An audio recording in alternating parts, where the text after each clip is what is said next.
Hello and welcome to this video where we're going to explore team rooms and what they mean, how we create them and how we get started with team rooms in Essence WorkBench. So let's jump into the tool.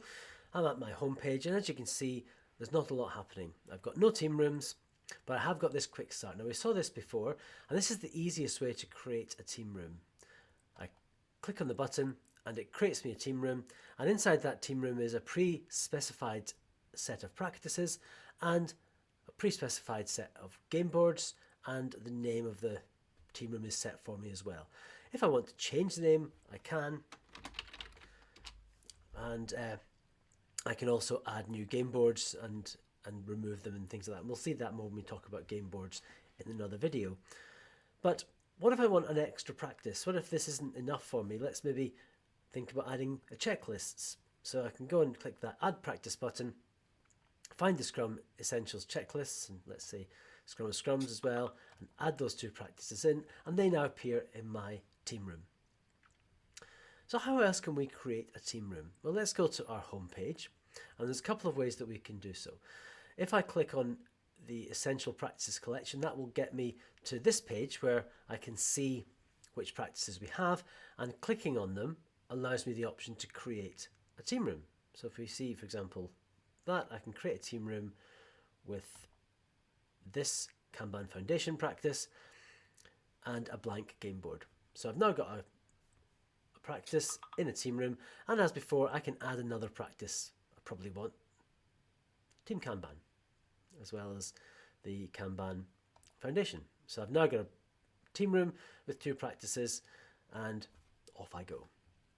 But what if I wanted to create a team room with those two practices to begin with? Can I do that? Well, yes you can.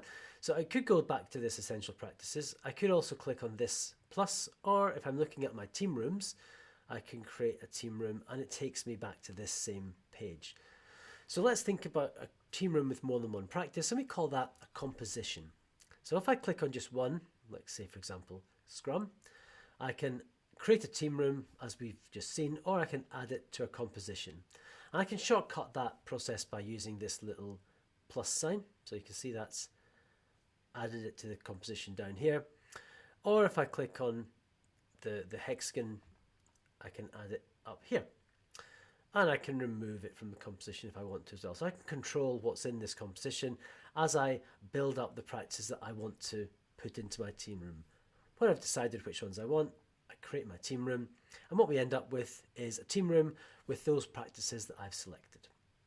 And the final thing to look at, if we go to the home and to my recent team rooms, if I show all my team rooms, I can get to that by coming here as well.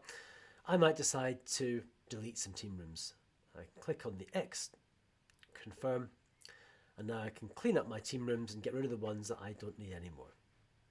So there we have it. Now you understand how to create a team room, either by a quick start where it's all decided for me, one click, or I can compose the right combination of practices myself, or once I've got a team room with one or more practices, I can add more practices as I proceed.